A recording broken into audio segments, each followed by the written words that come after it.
Hello students, জ্ঞানজ্যোতি coaching সেন্টারের পক্ষ থেকে তোমাদের আরেকবার স্বাগত জানাই।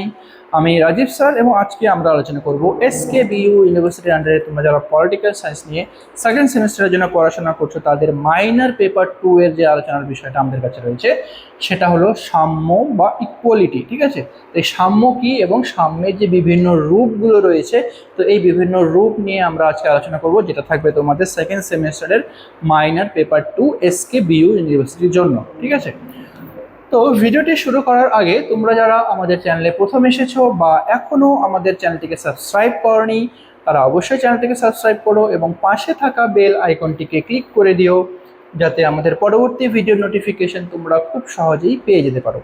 এছাড়া তোমরা যারা অনলাইনে আমাদের সাথে যুক্ত হতে চাও এবং আমাদের থেকে কোর্স পারচেস করতে চাও, তারা অবশ্যই স্ক্রিনে যে দুটো ফোন নাম্বার দেখতে পাচ্ছ, এই দুটো ফোন নাম্বারে আমাদের সাথে সরাসরি যোগাযোগ করে নিতে পারবে।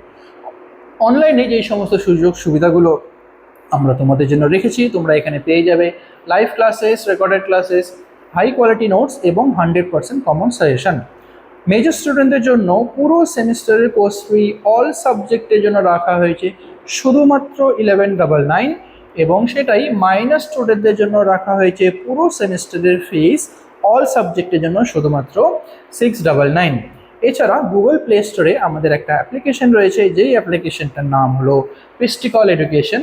তো এই অ্যাপ্লিকেশনটা ডাউনলোড করেও তোমরা আমাদের সাথে যুক্ত হতে পারবে এবং অ্যাপ্লিকেশনে থাকা যে বিভিন্ন কোর্সগুলো রয়েছে সেই কোর্সগুলোর অ্যাক্সেস গ্রহণ করতে পারবে।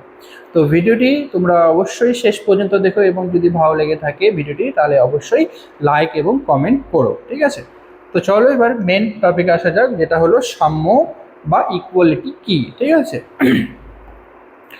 তো দেখো, রাষ্ট্রবিজ্ঞানের আলোচনায় সাম্য একটি অত্যন্ত গুরুত্বপূর্ণ এবং বিতর্কিত ধারণা। ঠিক আছে, খুবই গুরুত্বপূর্ণ, কিন্তু এই সাম্য ব্যাপারে অনেক ধরনের বিতর্ক এখনো কিন্তু রয়েছে। ঠিক আছে, সাম্য বলতে সাধারণত সমান অবস্থাকে বোঝানো হয়। সাম্য মানে সমান অবস্থা, সাধারণ অর্থে বোঝানো হয়, কিন্তু রাষ্ট্রবিজ্ঞানের ক্ষেত্রে সাম্য মানে এই নয় যে সকল মানুষ শারীরিক এবং মানসিকভাবে সমান। রাষ্ট্রবিজ্ঞানের ক্ষেত্রে যদি আমরা সাম্য মানে শুধুমাত্র শারীরিক দিক থেকে এবং মানসিক দিক থেকে সমান এই ধারণাটা যদি ভেবে থাকি, তাহলে এটা না, বরং এর অর্থ হলো সকল মানুষের বিকাশের জন্য সমান সুযোগ সুবিধা নিশ্চিত করা। সমাজে সকল ধরনের বা সকল শ্রেণীর মানুষের তারা সুনির্দিষ্ট জীবনযাপন করার জন্য বা তাদের সার্বিক উন্নয়নের জন্য যেন সমস্ত ধর্মের বা সমস্ত বর্ণের মানুষ একইভাবে সমানভাবে সুযোগ সুবিধা পায়, সেটাকেই আমরা রাষ্ট্রবিজ্ঞানের ভাষায় সাম্য বলবো। ঠিক আছে, তো অধ্যাপক ল্যাস্কির মতে সাম্য মানে কেবল সুযোগের সমতা নয়, বরং বিশেষ সুযোগ সুবিধার অনুপস্থিতি। বিশেষ সুযোগ সুবিধার অনুপস্থিতি বলতে বোঝানো হয়েছে যে তাদের জন্য বা যেই সমস্ত সম্প্রদায়েরা উচ্চ সম্প্রদায় বা যাদের অর্থের পরিমাণ বেশি, তারা খুব বড়, তাদের জন্য যেন কোনো বিশেষ সুযোগ সুবিধা দেওয়া না হয়। তো সাম্য মানে হলো সমস্ত ধরনের মানুষ, সে যতই বড় হোক না কেন বা যতই ছোট হোক না কেন, সবার জন্য যাতে সকল সমান সুযোগ সুবিধা যেন দেওয়া হয়, কারোর জন্য বেশি বা কারোর জন্য কম যেন না করা হয়। এটাই অধ্যাপক ল্যাস্কি তার সাম্যের সংজ্ঞায় বলতে চেয়েছেন। বার্কার বলেছেন সাম্য হলো ব্যক্তি বিকাশের ক্ষেত্রে সকল মানুষের জন্য সমান অধিকারের নীতি। ঠিক আছে, ব্যক্তিত্ব বিকাশের জন্য সকল মানুষ যেন সমান অধিকার ভোগ করতে পারে। ঠিক আছে, সমস্ত অধিকার যেন সমানভাবেই ভোগ করতে পারে সকল ব্যক্তির মানুষেরা। তো বার্কার এই সংজ্ঞাটা প্রদান করেছেন সাম্যর সংজ্ঞা হিসেবে। আচ্ছা, তো সহজভাবে বললে সাম্যের দুটি দিক আছে। ঠিক আছে, তো সাম্যর দুটো দিক আমরা এখানে দেখতে পাবো, একটা হলো ইতিবাচক, একটা হলো নেতিবাচক। ইতিবাচক দিকে কি বলা হয়েছে, যোগ্যতার ভিত্তিতে প্রত্যেকের বিকাশের জন্য পর্যাপ্ত সুযোগ প্রদান করা, এটা হলো ইতিবাচক বা পজিটিভ দিক থেকে যদি আমরা দেখি।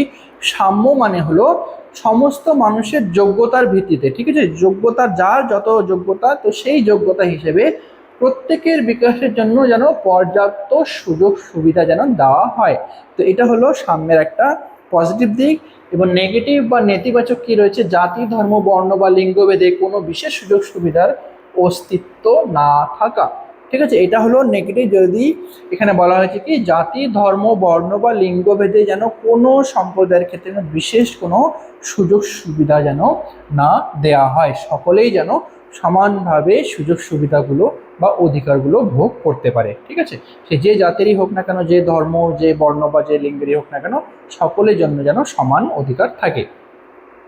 আচ্ছা, সাম্যের বিভিন্ন রূপ। প্রথমে এখানে যে রূপটা আমরা দেখতে পাবো সাম্যের, সেটা হলো স্বাভাবিক সাম্য। এখানে কি বলা হয়েছে, এই ধারণা অনুযায়ী সকল মানুষ জন্মগতভাবে সমান। তো স্বাভাবিক সাম্য মানে হলো জন্মগত দিক থেকে সকল মানুষই কিন্তু সমান, কেউ বড় বা কেউ ছোট নয়। যদিও আধুনিক যুগে এটি বাস্তবসম্মত নয়, কারণ মানুষের বুদ্ধি এবং শারীরিক শক্তি ভিন্ন ভিন্ন হয়ে থাকে। ঠিক আছে, মানুষের বুদ্ধিও আলাদা আলাদা হয় এবং মানুষের যে শারীরিক শক্তি সেটা কিন্তু ভিন্ন ভিন্ন হয়। তো এটা যদি আমরা আধুনিক যুগ হিসেবে যদি আমরা দেখে থাকি, তাহলে কিন্তু এটাকে বাস্তবসম্মত নয়। ঠিক আছে, আচ্ছা, নেক্সট হলো সামাজিক সাম্য। সমাজে কোনো বিশেষ শ্রেণী বা গোষ্ঠীর আধিপত্য থাকবে না। যে কোনো সমাজে বা যে কোনো বর্ণেরই হোক না কেন, সেই বিশেষ শ্রেণীর কোনো নির্দিষ্ট আধিপত্য কিন্তু থাকবে না, বা সেই শ্রেণী বা সেই গোষ্ঠীর কিন্তু কোনো আধিপত্য থাকবে না। অস্পৃশ্য দূরীকরণ এবং সামাজিক মর্যাদাকামী আচরণ এর অন্তর্ভুক্ত। ঠিক আছে, অস্পৃশ্য দূরীকরণ, এখানে যে ছোঁয়াছুত অস্পৃশ্যতা রয়েছে, এই অস্পৃশ্যতা যেন সমাজে না থাকে। ঠিক আছে, নেক্সট হয়েছে সিভিল বা আইনগত সাম্য। ঠিক আছে, লিগাল কি সাম্য রয়েছে, লিগাল ইকুয়ালিটি, এর অর্থ হলো আইনের চোখে সকলেই সমান। ঠিক আছে, তো এই সাম্যর যে সিভিল বা আইনগত সাম্যর কথা এখানে বলা হয়েছে, তো এই সাম্যের যে মূল কথাটা হলো যে আইনের চোখে কিন্তু সকলেই সমান। ঠিক আছে, ধনী দরিদ্র নির্বিশেষে প্রত্যেকেই আইনের সমানে সুরক্ষা পাবে। ভারতের সংবিধানের 14 নম্বর ধারায় কিন্তু এই কথাটা বলা হয়েছে যে যত ধনী হোক না কেন বা যত দরিদ্র হোক না কেন, আইনের চোখে সকলেই সমান এবং একই অপরাধের জন্য কিন্তু ধনী ব্যক্তি এবং দরিদ্র ব্যক্তি উভয়ই কিন্তু একই ধরনের শাস্তি উপভোগ করবে। ঠিক আছে, আচ্ছা, নেক্সটে বলা হয়েছে রাজনৈতিক সাম্য। এবার রাষ্ট্রের শাসন কার্যে অংশগ্রহণের সমান অধিকার, এইটাকে বলা হবে রাজনৈতিক সাম্য। যে কোনো ধরনের রাষ্ট্র কাজে যেন সকলেই সমান অধিকার পেয়ে থাকে। ঠিক আছে, এটাকে আমরা বলবো রাজনৈতিক সাম্য। যেমন ভোট দেওয়ার অধিকার, নির্বাচনে দাঁড়ানোর অধিকার এবং সরকারি পদের জন্য আবেদন করার অধিকার।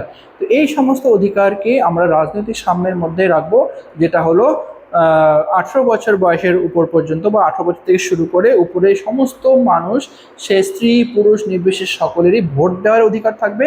ঠিক আছে, এবং তাদের সকলেরই কি হবে, নির্বাচনে অংশগ্রহণ করার অধিকার থাকবে, বা নির্বাচনে দাঁড়ানোর জন্য তাদের সকলেরই কিন্তু সমান অধিকার থাকবে, এবং কি সরকারি পদের জন্য আবেদন করার অধিকার সকলেরই সমান থাকবে। সে ধনী ব্যক্তি হোক না কেন বা দরিদ্র ব্যক্তি হোক না কেন, সকলেই এই ক্ষেত্রে সমান সুযোগ সুবিধা পাবে। তারপরে যেটা রয়েছে সেটা হলো অর্থনৈতিক সাম্য। সকল শেষে যেটা রয়েছে আমাদের, যে এটি সাম্যের সব থেকে গুরুত্বপূর্ণ দিক, যেটা অর্থনৈতিক যে সাম্য রয়েছে, এটা কিন্তু সব থেকে বেশি গুরুত্বপূর্ণ একটা সাম্য বা সব থেকে বেশি গুরুত্বপূর্ণ বিষয়। এর অর্থ সম্পদের সমান বন্টন নয়, বরং প্রত্যেকের মৌলিক প্রয়োজন পূরণ এবং লিঙ্গভিত্তিক যে মজুরি বৈষম্য দূর করা। তো এর যে অর্থনৈতিক সাম্যের যে মেন অর্থটা, এটা কিন্তু সম্পদের সমান বন্টন নয়। ঠিক আছে, সম্পদের সমান বন্টন এর মানে না, এর যে মেন অর্থটা হলো এটা হয় প্রত্যেকের মৌলিক প্রয়োজন পূরণ যেন সম্পূর্ণ হয়। ঠিক আছে, প্রত্যেক শ্রেণীর মানুষ, ধনী দরিদ্র সকলেরই যে মৌলিক যে সমস্ত প্রয়োজনগুলো থাকে, সেই প্রয়োজনগুলোর জন্য পূরণ করা হয়, এবং লিঙ্গভিত্তিক মজুরির যে বৈষম্যটা রয়েছে, ঠিক আছে, তো এই লিঙ্গভিত্তিক মজুরির বৈষম্যটাকে দূর করা, এটাকেই আমরা বলবো অর্থনৈতিক সাম্য। অর্থনৈতিক সাম্য ছাড়া রাজনৈতিক সাম্য কিন্তু অর্থহীন। ঠিক আছে, তো রাজনৈতিক সাম্য ততক্ষণ পর্যন্ত অর্থহীন যতক্ষণ পর্যন্ত না অর্থনৈতিক সাম্যটা প্রতিষ্ঠিত হচ্ছে। ঠিক আছে, তো এটাই ছিল আজকে তোমাদের আলোচনার বিষয়। ভিডিওটি ভালো লেগে থাকলে অবশ্যই লাইক আর কমেন্ট করো। দেখা হবে পরবর্তী ভিডিওতে নতুন কোনো টপিক নিয়ে। ততক্ষণ পর্যন্ত ভালো থেকো, সুস্থ থেকো।